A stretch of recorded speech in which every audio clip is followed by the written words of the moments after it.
Hola, muy buenos días a todos. Estamos como cada lunes contentos, listos para iniciar la semana y con un tema que creo que va a ser muy interesante. Para mí fue muy interesante darme cuenta de esto porque claro que me pisó el callo, por así decirlo. Entendí muchas cosas y esperamos que para ti también te dé un poco de luz el día de hoy este programa del arte de ser padres.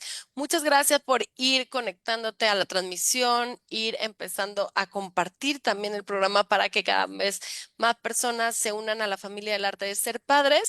Y bueno, buenos días, Ani, ¿cómo estás?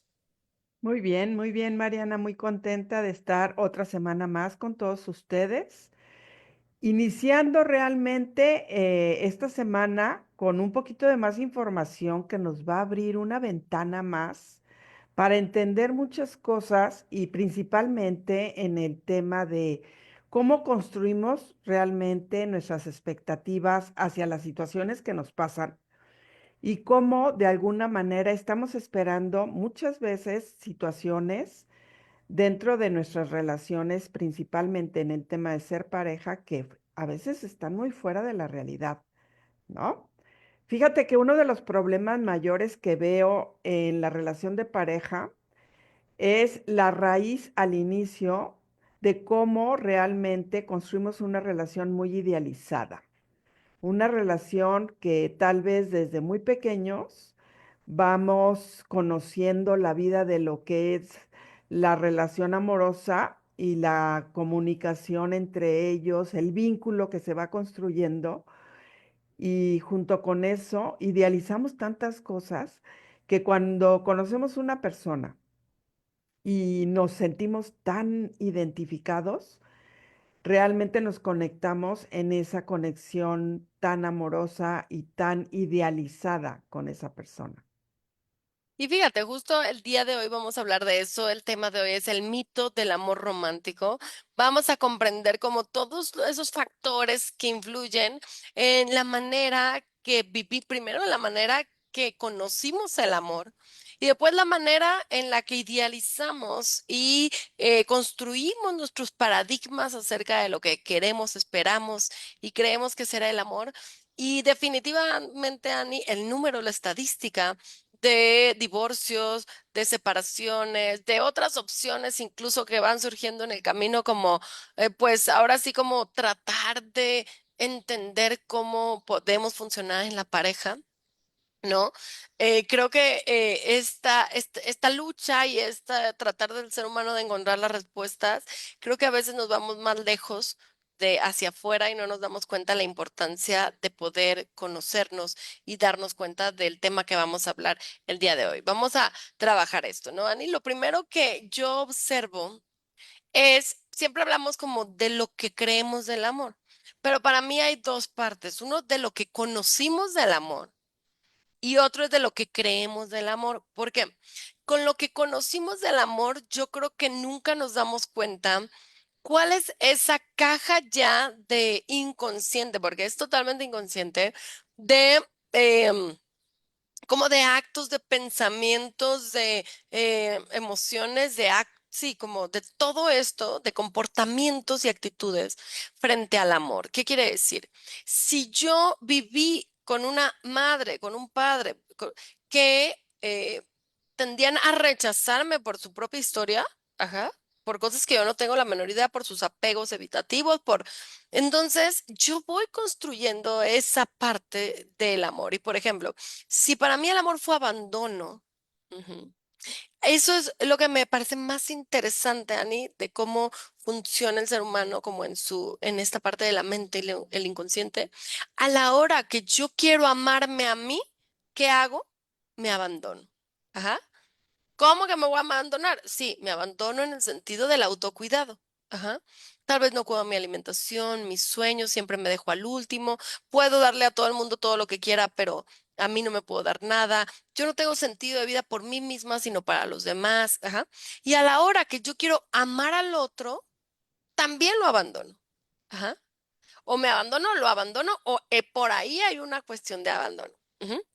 Igual, si para mí el amor fue violencia, porque fueron muy violentos conmigo, O sea, los niños no tienen esta capacidad moral, si te fijas, Anne, la van construyendo poco a poco, pero no tienen esta capacidad de tan pequeños como para estructurar qué está bien y qué está mal, qué no debió ser, qué no se merecían. Y entonces van estructurando todos estos paradigmas del amor, de esto sé que es el amor. Y creo que justo como muchas veces el amor duele, el amor dolió, vamos viendo hacia afuera para poder darnos cuenta que es el amor. ¿Y dónde vamos a encontrar eso? Pues muchas veces lo encontrábamos a través de los libros, las películas, las historias, la tele, las canciones, ¿no? Ahí es donde empezamos a ver que hay otra forma de amar y que empezamos a elegir la forma de amar que queremos. Exactamente, ahí es donde idealizamos realmente esa expectativa de yo quiero vivir eso, yo quiero tener ese tipo de amor que no he tenido en casa, ¿no? Y aunque nuestros papás nos dan lo que nos pueden dar, porque pues de dónde ellos conocen o de dónde aprenden a ser padres o de dónde aprenden a amar a los demás, si ellos no lo tuvieron. Recuerda que nadie puede dar lo que no tiene, ¿no? Ujú, ujú, ujú. Entonces vamos creciendo con un anhelo de ser vistos, con un anhelo de ser tomados en cuenta, con un anhelo de ser amados por otros. Y en el momento en que conocemos a alguien y sentimos realmente esa conexión con esa persona, lo llevamos a esa idealización en donde construimos una expectativa tan alta que pensamos que el amor es perfecto. Ajá. Y fíjate, Entonces, perdón, yo creo que aquí sí podríamos dividir como un poquito los géneros de lo que aprendimos del amor, ¿no? Yo creo que las mujeres tendemos mucho a complacer, ajá, o sea, ese es como, o sea, tenemos dos partes interesantes, porque una es complacer, es como, tengo que hacer que el otro me quiera. Ajá, tengo que hacer que el otro me quiera. Ese es como el primer miedo a la mujer, de la mujer, ¿no? Como el rechazo. Entonces, y creo que esto viene de la parte cultural de las mujeres, de tener que ser las buenas, las bien portadas, las que, o sea, ¿sabes? Y lo ves desde niñas ves ese perfeccionismo.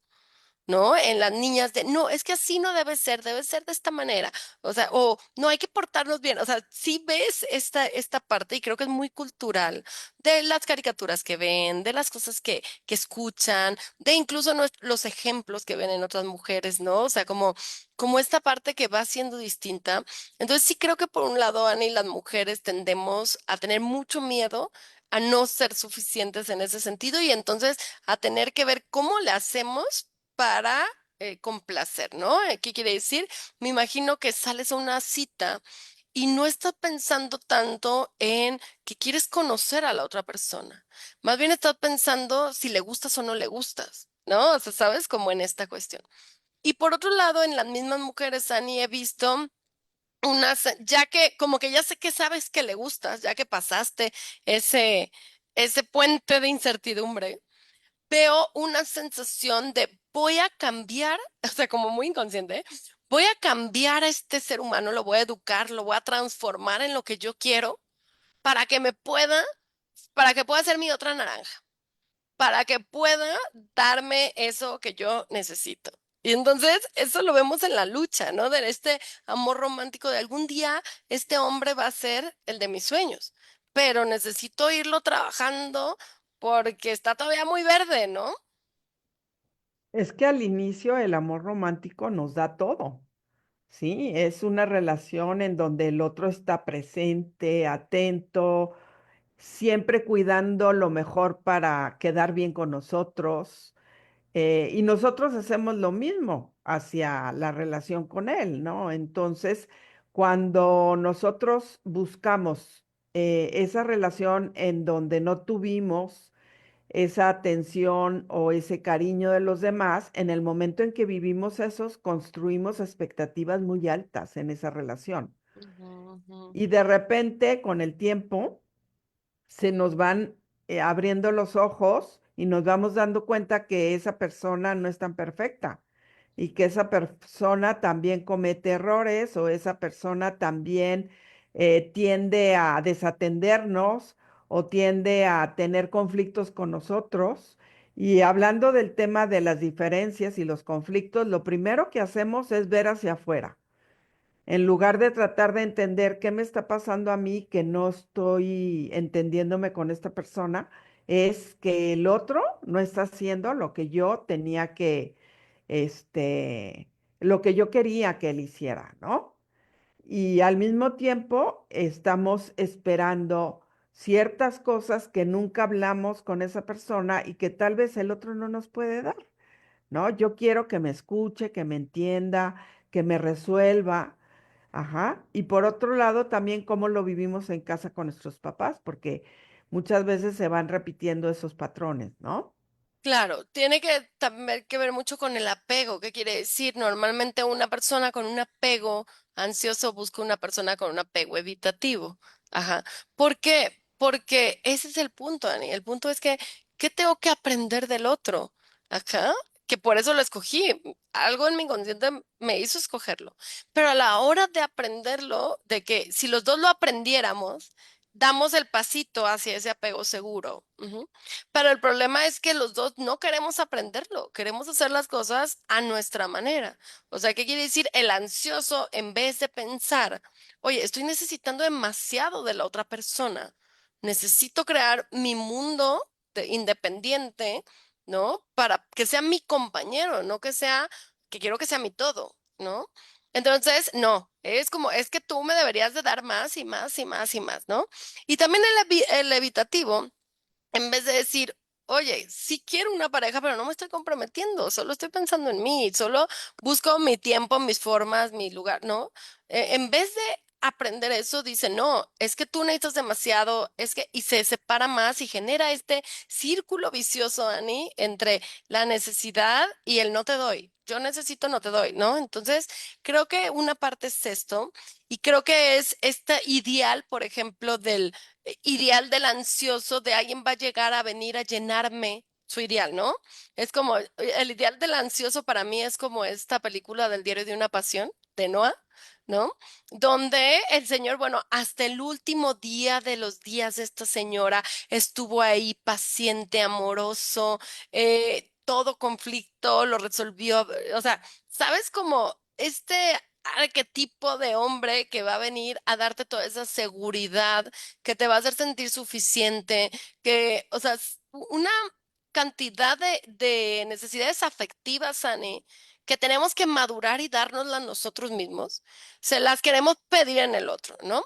Y el idealismo de este apego evitativo es, va a haber una persona que me dé todo sin pedirme nada a cambio, que no quiera nada y me dé todo. Entonces, creo que desde ahí vamos construyendo estos ideales y que a la hora de ya estar en el conflicto, Ani, y ahí es donde yo también lo viví como que me pisó el callo, a la hora de resolver conflictos tampoco lo sabemos resolver. Ajá, entre mujeres y hombres tampoco. Bien, ojo, también aquí hay una cuestión de género. Ujú. Porque las mujeres, y también puede ser más bien también de personalidades. Hay personas que lo que quieren hacer para resolver el conflicto es hablarlo. Ese es el mito del amor romántico en las mujeres. Es todos los conflictos se resuelven hablándolos, ¿no? Entonces hay que hablar y hablar y hablar del conflicto. Y el mito del amor romántico en los hombres es no existen los conflictos. No, o sea, no quiero conflictos, ¿para qué los conflictos? Entonces, creo que la mayoría de personas, si los vemos en los procesos terapéuticos, están enfrascadas en esta situación y em, en esta poca creatividad y poca manera de cómo podemos resolver el conflicto. Y me da mucha risa, Ani, porque muchas veces en los procesos terapéuticos nos damos cuenta que el problema es la falta de reconocimiento, ajá, de cada uno. Es como yo no te reconozco y como tú no me reconoces, entonces te digo todo lo malo que haces. Y entonces, como tú no me reconoces, yo también te digo todo lo malo que haces. Y pensamos que hablándolo se va a solucionar, cuando a veces el afecto, el reconocimiento, el cariño, no nada más tiene que ver con palabras. Y creo, Mariana, también que todo surge desde esa idealización de que la vida es color de rosa. Entonces, dentro de la vida y la manera como la vivimos, tenemos que aceptar la imperfección y darnos cuenta que en la vida va a haber altibajos. Vamos a tener situaciones en donde podamos resolver las cosas muy fácil y va a haber momentos en donde nos cueste mucho trabajo poder hablar incluso de ciertos temas, ¿no? Y como dices tú, algo muy importante es poder reconocer esas diferencias entre cómo nosotras las mujeres abordamos los conflictos y cómo los hombres realmente muchas veces rehuyen de los conflictos. Y lo que pasa es que nosotros de alguna manera nos sentimos muy invadidas de todas esas emociones que estamos sintiendo y entonces a la larga nos desconectamos del otro. Y esa desconexión nos hace sentirnos muy abrumadas y entonces por eso mismo buscamos poder platicar y poder ver de qué manera podemos volver a conectar. Pero muchas veces no hemos aprendido a hacerlo de la mejor manera. En algunas sesiones con las parejas me he dado cuenta que una de las problemáticas es que se conectan en el conflicto. Haz de cuenta, su Ujú. comunicación siempre tiende a ser agresiva. Y aunque muchas veces no recomendamos usarlo siempre, ellos siempre se conectan de esa manera. Y no saben conectar de otra porque así lo aprendieron. Como esa comunicación muy a la defensiva, en donde yo me defiendo de lo que tú me dices y tú, te sientes atacado con mis palabras, ¿no? Entonces me siento como muy avergonzado yo como hombre de lo que tú me estás reclamando y no sé cómo responder a esto, porque yo tengo que resolver como hombre las situaciones y no sé cómo hacerlo. Es que fíjate, me parece muy interesante, Ani, esto que acabas de decir, porque creo que ese es el punto. El punto es que ni hombres ni mujeres nos han enseñado a aceptar y a trabajar con la vulnerabilidad. Ajá. No nos han enseñado eso, que debemos de ser vulnerables, tenemos que aceptar, que vamos a hacerlo, o sea, queramos o no, tendremos que aceptarlo y saber cómo manejarlo y expresarlo.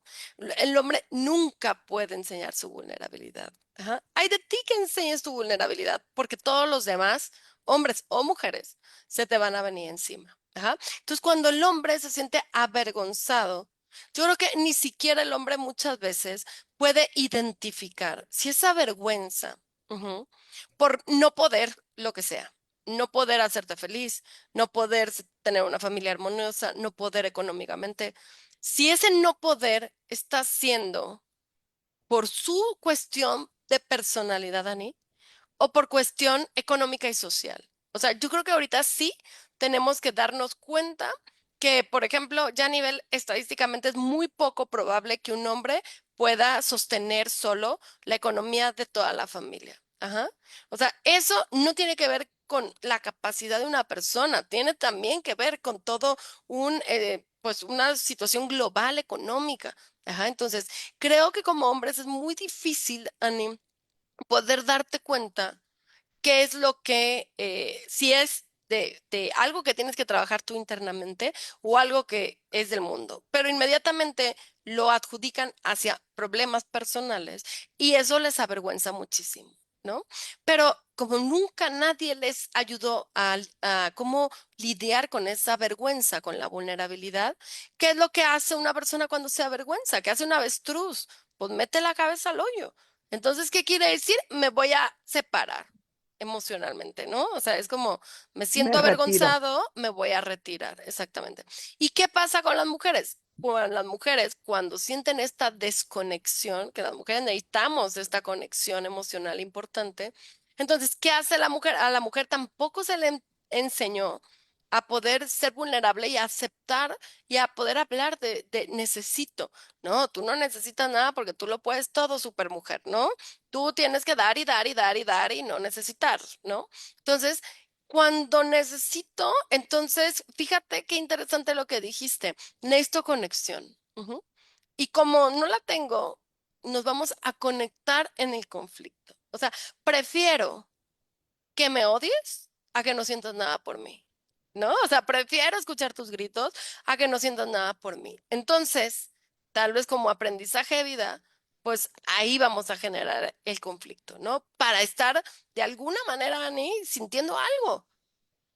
Porque si no, entonces cada quien se convierte en roomie y cada quien empieza a vivir su vida a su manera. Entonces, qué importante es esto que dijiste, porque muchas veces vemos el conflicto, Ani, incluso los desagrados, el conflicto, como el problema en la pareja. Ajá. Y tenemos que darnos cuenta que tal vez el conflicto sigue siendo una manera de querer estar en la pareja, pero no saber cómo. ¿Sabes? Como de porque cuando ya no hay conflicto, ya no hay importancia. Ajá. Entonces, creo que desde ahí tenemos que romper este paradigma de que el conflicto es algo negativo. Ujú, y tenemos que darnos cuenta que es la intención de conectar de los dos, cada quien a su manera, ¿no? Y tendremos que pensar si no sirve, y yo creo que todos hemos pasado por ahí, donde empezamos a querer hablar y tenemos las mismas frases, decimos lo mismo, no sabemos exactamente qué es lo que queremos decir, o sea, no tenemos desarrolladas habilidades de comunicación, de reflexión, o sea, de petición, de gestión emocional, todo lo que se necesita para realmente darme cuenta qué es lo que quiero decir, cómo lo tengo que decir, en qué momento lo tengo que decir. O sea, no tenemos desarrollado eso, pero solo estamos buscando esta conexión, ¿no? Entonces, a veces no tiene que ser por ahí. Ajá, sí. Hay muchas formas de arreglar los conflictos sin hablarlos. Yo hace mucho le recomendaba a alguien decir, a ver, ¿qué haces cuando tienes un hijo y sabes que a la maestra de tu hijo le cae mal? Y te dice tu hijo, mamá, es que a la maestra le caigo mal. Y te das cuenta que es cierto, que no sabe por qué. ¿Qué harías, no? Y entonces en algún momento le dije, pensé en esto, llévale que tu hijo le lleve todos los días un chocolate a la maestra. Ajá, un pequeño chocolate, ¿no? ¿Por qué? Porque la maestra un día va a decir, ¿por qué me sigue cayendo mal este niño que me trae un chocolate? Algo malo traigo. Ajá, o sea, se va a dar la oportunidad de reflexionar eso y va a cambiar el switch. Ajá. Y a tu hijo le enseñaste que los conflictos se pueden abordar de muchas maneras distintas. Ajá. Y que cuando no es tu problema, entonces lo único que tienes que hacer es reflejarle al otro qué es lo que está pasando. Por eso es muy importante que cada uno de nosotros podamos analizar cómo logramos comunicarnos con nuestra pareja y cómo logramos enfrentar los conflictos. Y si muchas veces al querer resolver un problema lo llevamos al extremo, y eso cierra la puerta de la comunicación en lugar de construir un diálogo amoroso en donde yo estoy sintiendo que tú me entiendes, que tú me comprendes, que no te estoy atacando, porque ese es otro de los problemas. Por lo general en la comunicación nos vamos contra la persona en vez de irnos contra el hecho, porque muchas veces la situación no eres tú, sino es una situación externa que no sé cómo manejar o que de alguna manera yo construí una expectativa de tal forma que tú la ibas a resolver, pero nunca me lo dijiste, ¿no? Entonces tenemos que aprender a comunicarnos de una manera clara, sin atacar al otro, para que el otro realmente se abra y se dé ese espacio para escucharme. Y otro factor muy importante es la empatía, el poder entender qué es lo que te pasa y por qué te estás sintiendo de esa manera y tratar de escuchar, pero no nada más por eso nos dieron dos oídos, para poder escuchar y entender qué es lo que le está pasando al otro y poder darle nuestro punto de vista. Y otro factor muy importante es aprender a trabajar en equipo, porque bien dices, ya no es uno, ya somos dos los que haciendo un equipo podemos construir ese proyecto construyendo lo nuestro para ver cómo lo vamos a resolver. Y es como entender esta frase como de perder para ganar. Ajá, o sea, ¿qué quiere decir? No siempre se va a hacer las cosas a mi manera. O sea, si yo soy muy rígido, tal vez necesito aprender de la flexibilidad. Si soy muy flexible, necesito aprender a poner límites. O sea, es esta parte de va perdiendo lo que tú crees que era muy importante para ti, pero vas ganando otras cosas, ¿no? Entonces, creo que tenemos que darnos cuenta que ese ciclo de desconexión y sentirnos avergonzados, lo único, Ani, que van generando es resentimiento. Y justo a mí me queda muy claro que el proceso de pareja, para que llegue a darse de la mejor forma y sea muy nutritivo, tiene que estar muy en el camino, todo el camino es de pura aceptación, todo el camino es de pura aceptación.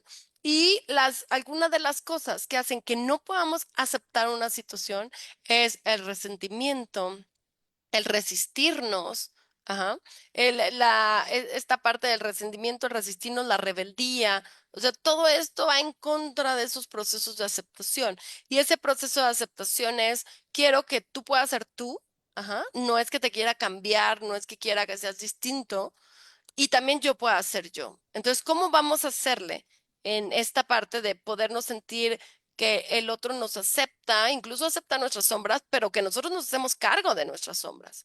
Porque el otro perfectamente puede aceptar nuestras sombras mientras uno mismo se hace cargo de sus sombras. El día que uno mismo no se hace cargo de sus sombras es cuando el otro sin querer está mostrando y mostrando y mostrando cuál es la sombra, porque el otro es como que no la veo. Entonces, en el momento que yo me hago cargo de mis sombras, Ani, puede haber espacio para la aceptación, ¿no? Y creo que eso es lo que todos buscamos. Al último, todos buscamos un compañero, porque es un compañero, no es un padre, no es todopoderoso que te va a venir a calmar todas tus ansiedades y falta y heridas de la infancia, no. Ujú. Es un compañero que te va a acompañar, que te va a enseñar, que te va a reflejar, que te va todo esto, ¿no? Y que va, pero tú tienes que llevar tu proceso, ¿no? Entonces yo creo que viéndolo desde esa manera, podemos ir rompiendo todos estos mitos del amor romántico y del amor ideal. Y darnos cuenta que incluso, o sea, claro, la comunicación es una herramienta, el lenguaje, pero comunicar no es solo lenguaje, no es solo lo que hablamos. Ujú. Por ejemplo, algo muy básico. Ana. Si tus hijos están discutiendo, se toman su tiempo y después uno llega y le da una galleta al otro, ujú, ya se están comunicando y tal vez le da un abrazo, ujú, ya se están comunicando. Entonces, a mí me gustaría esto, me gustaría dejarles esta idea, ujú, de cómo creen que pueden resolver los conflictos, incluso sin el diálogo, con otro tipo de comunicación. Desde, fíjate, Ani, desde la kinestesia, el tocarnos, el abrazarnos, ¿sabes?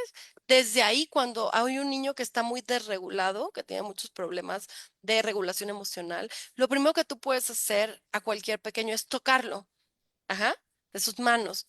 Ujú. Y eso empieza a regular su estado emocional. Ujú. Entonces, lo que más necesitamos los adultos también por el tipo de estrés que vivimos todos los días, justo es oxitocina, que nos ayude a poder bajarnos de este estado de amenaza defensivo. Y eso se logra tocándonos, eso se logra sintiendo la presencia. Estoy aquí, más, si en cualquier comunicación diría, estoy aquí porque quiero resolver algo contigo. Estoy aquí porque te amo antes de todo lo que no me pareció, ¿no? Entonces, creo que podríamos resolver los conflictos de otras maneras. Así es, Mariana. Y por otro lado, también hay que trabajar en reducir las malas interpretaciones, porque cuando no nos comunicamos de una manera adecuada, suponemos tantas cosas que nos hacemos unas historias que muchas veces nada tiene que ver con el otro, que cuando en un momento dado logramos comunicarnos, nos damos cuenta que no, las cosas no iban por ahí, que nosotros nos hicimos una gran historia de lo que estaba pasando, ¿no? Entonces hay que saber buscar el momento oportuno para hablar las cosas, porque muchas veces en ese momento queremos hablar y el otro en ese momento no está en disposición de escucharnos. Por otro lado, buscar el momento de tomar un tiempo fuera. Cuando las cosas ya se van escalando y se van saliendo de control, pues es el momento de decir, ¿sabes qué? Creo que no nos estamos entendiendo. ¿Qué te parece si aquí dejamos la plática y en otro momento volvemos a tocar el tema? ¿Por qué? Porque muchas veces lo que transmitimos es la emoción, es ese enojo que estoy sintiendo por no sentirme tomada en cuenta, por no sentirme validada. Ese es otro de los problemas que veo en las relaciones, ¿no? ¿Qué tanto tendemos a validar al otro? Pero ¿qué es validar? O sea, ¿quién nos enseñó a validarnos? Ajá, que Ujú, desde ahí, ¿no? No sabemos qué es eso. Entonces, desde ahí está el trabajo, en aprender a poder, pues ahora sí, entender qué significa la validación, la presencia, esos elementos tan sutiles, Ani, pero que justo nos hacen sentir el amor. No nos hacen decir, hay gente que dice, no te puedo decir qué hacía mi mamá, pero yo sentía que estaba ahí. Ujú. ujú. Y por otro lado, también la empatía y tratar de entender qué es lo que está sintiendo el otro, por qué está tan agresivo conmigo, ¿no? Y entonces dice, sí, es que las deudas se han salido de control, ahorita está sintiendo mucha presión, necesito hablar con él y decirle que se relaje, que no me gusta su forma como me habla, que eso me lastima, pero tratar de hablarlo en primera persona, porque muchas veces cuando nos defendemos de una manera también agresiva y entonces eso hace que las cosas vayan complicándose más, ¿no? Y como dices, el resentimiento realmente es algo que nos hace volver a sentir eso que nos dolió.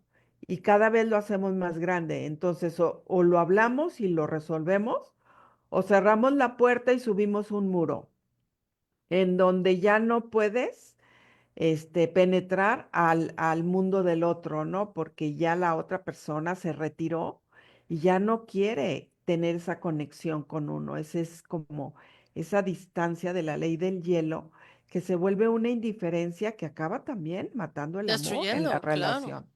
Claro, de Sí. hecho es lo que más destruye, ajá, esa parte, ¿no? Y yo creo, Ani, algo que funciona mucho siempre es voltear a ver en qué se puede mejorar uno. A veces de verdad el otro está luchando con pues con sus propios retos de vida, ¿no? Tal vez con una adicción, con una situación. Y fíjate que muchas veces siento que lo hacemos personales porque claro que nos impacta, ajá, pero que llegamos a pensar que si él no deja de hacer eso es que no me ama. Ujú. Cuando no tiene que ver con nosotros, no tiene que ver con nosotros, es su lucha. Ajá. Ujú, Y claro que me afecta y lo que yo tengo que pensar es justo cómo me puedo acomodar para que esto, qué límites yo necesito ponerle a la otra persona para que no me afecte. Y entonces yo pueda soltar esa lucha. Ajá. O sea, yo pueda hacer que esa lucha no la convierta en mía, porque entonces ahí se hace un conflicto muy complejo. Ujú. Entonces, es importante, Ani, esto, como siempre pensar qué es lo que no, o sea, qué puedo crecer en mí. Ujú. Y esta manera de vida, para mí, esta filosofía, te va a llevar a donde debes estar. Si llega un momento donde lo que tú debes de hacer es poner un límite hasta físico con la otra persona, ahí te va a llevar ese límite, no te esa filosofía, no te preocupes. Ajá. Pero tal vez mientras en el camino vas a encontrar muchísimas cosas que uno debe trabajar que van a llevarte a que cuando, si llega un momento en que tienes que tomar esa decisión, la tomes completamente en paz y sepas que en ese momento también es lo mejor. Ujú. En cambio, tal vez en el camino te vas dando cuenta de cosas que tú no sabías de ti. Todos tenemos este punto ciego, como el de los coches, que no vemos de nosotros mismos. Y esta filosofía de ver, bueno, ¿qué puedo yo crecer en mí? ¿Qué tengo que trabajar hacia mí? Creo que nos ayuda muchísimo y como mamás tenemos que inculcarlo en nuestros hijos, ¿no? Tenemos que inculcar esta parte de, de ser menos juiciosos hacia los otros. Y estoy hablando de, claro, si yo escuché en mi casa que criticaban a todo mundo, que mi mamá siempre tenía la razón en todo y pensaba que los demás estaban mal, ujú, entonces yo voy a actuar de esa manera. Entonces, hay que trabajar en sí enseñar la parte moral importante, valores en nuestros hijos, pero no esta parte de juicio hacia los demás, para que ellos puedan tener ese stop a la hora en las relaciones de poder decir, más que juzgarte, necesito comprenderte. Ujú. Pero eso se enseña, es una habilidad que se va desarrollando con la empatía, pero no la empatía desde qué yo haría, no, desde la empatía real es bajo tus pensamientos, bajo tu filosofía de vida, bajo quién eres tú, bajo lo que viviste. ¿Por qué? ¿Cómo puedo entenderte desde ahí? ¿Por qué estás sintiendo esto? ¿no? Entonces, creo que es muy importante, por un lado, dejar el juicio y por otra, siempre conocernos porque en muchas ocasiones estamos en un conflicto y no hemos entendido el por qué estamos ahí. Ah, porque cuando te dicen, ¿qué necesitas de esto? Es como, no sé, no sé. Ajá, entonces, es importante estas dos partes para decir, a ver, yo de verdad que algo que trabajo mucho es no tener resentimientos. Y siento o sea, que no tengo la capacidad de tenerlo porque digo, ¿quién soy yo como para, sabes? O sea, como puede ser que cosas me molesten, pero de ahí a resentimiento, a guardar eso, ¿sabes? Es como, ni es bueno para mí, ¿y quién sería yo para juzgarte de esa manera? Mejor simplemente pongo mis límites, me alejo, tomo una distancia saludable, pero no guardo ese resentimiento, que ese resentimiento, Ani, es lo que va envenenando el alma y rompiendo los vínculos con todo el mundo. Porque no puedes vivir, tener resentimiento en ti y ser feliz. Va en contra de estas dos cosas, porque de alguna manera sale el resentimiento, ¿no? Lo vemos, tal vez tienes resentimientos hacia tu pareja o hacia tu familia y después sin querer va así como gotitas todos los días hacia tus hijos. Entonces tenemos que extirpar el resentimiento de nuestras vidas simplemente por pensar, pues no eres como yo quería. No eres, es más, ni siquiera eres lo mejor que puedes ser. Esto nos pasa mucho a las mujeres, vemos el potencial, ¿no? Es como, ni siquiera eres lo mejor que pudieras ser. Pero no por eso yo te puedo guardar, yo tengo que guardar resentimiento hacia ti, ¿sabes? Es como, pues eso es lo que tú quieres de ti. No puedo, o sea, no puedo yo odiarte por eso. Ujú. Así es. Y por otro lado, identificar cuál es el problema.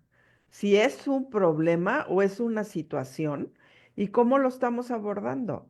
Si lo estamos enfrentando realmente como una amenaza o como una oportunidad para conocernos mejor, como una oportunidad para poder hablar del tema, para poder identificar qué hay de fondo.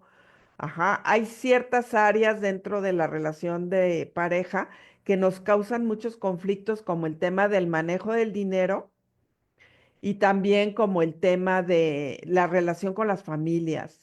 Son situaciones que luego nos causan tantos conflictos que muchas veces no sabemos manejar. Y en ese no saber manejar cometemos más errores, ¿no? Entonces, qué importante es buscar una solución a cada situación que te está tocando vivir y poderla enfrentar de una manera en donde primero analices por qué te está costando trabajo a ti y por qué no se la puedes comunicar al otro. Y tratar de encontrar una solución a esa situación que les ayude a poder comunicarse mejor y entenderse mutuamente y que sea ganar, ganar, que no sea esa situación ventajosa en donde yo estoy viendo solamente por mis intereses y tú, pues ni modo, te aguantas, ¿no? Porque a veces así se relacionan las parejas, ¿no? Claro, y que no, tampoco hay una forma ideal. La forma correcta es mi forma o es la forma que deberíamos de seguir, ¿no? Sino yo creo que algo muy importante es que cada uno pueda expresar cuál es su mejor forma de resolver los conflictos. Tal vez te dice, de verdad que nunca aprendí a hablar de esto, pero el día que yo llego con las flores o el día que yo te preparo la cena o el día que yo te abrazo, quiere decir esto para mí. Ajá, y entonces que digamos, ok, puedo ir entendiéndote de esa manera. No, a mí me tienes que venir y decir que te disculpa porque esa es la única manera, ¿sabes? Como esta parte de control y a mi manera. Pero sí, sobre todo, esta parte para los hombres es muy importante aprender a vivir, a pasar por el conflicto y trascender significa atravesar. Ajá, porque en ese atravesar, aunque es incómodo, yo siempre les digo, es como atravesar una gelatina. Imagínense cómo se ha de sentir atravesar una gelatina, toda esa sensación, ¿no? Así es el conflicto, así se va a sentir, pero nos enseña muchísimo. La incomodidad nos enseña muchísimo de nosotros mismos, de los demás, y eso es lo que va haciendo que pongamos estos ladrillos de la relación y lo que vas inventando esa relación, aprender a vivir los conflictos personales o los externos y poder dar ese paso, brincarlos, solucionarlos, es lo que va construyendo realmente los cimientos para una pareja que va aprendiendo a ser compañeros y a vivir las cosas en armonía y en crecimiento, en nutrición afectiva. Ese es el punto. Pues Ani, muchas gracias por acompañarnos el día de hoy. Gracias, Mariana. Deseo un buen inicio de semana a todas las personas que nos están escuchando. Muchas gracias también a Petra Benito, a Blanca Nelly, a María Luisa, a todas las personas que están conectándose. Muchísimas gracias y recuerden, bueno, que Valora está para atenderlos a ustedes, para vincularlos también con la ayuda y también si nos estás escuchando y necesitas apoyo emocional, no te olvides, estamos en Esperar, entra a la página del Arte de Ser Padres, ahí hay un WhatsApp que te manda directamente con Claudia, que siempre estará atenta a poder acercarte a la ayuda. Entonces, bueno, a trabajar esto y nos vemos para la próxima semana, el próximo lunes. Un abrazo muy fuerte y hasta la próxima.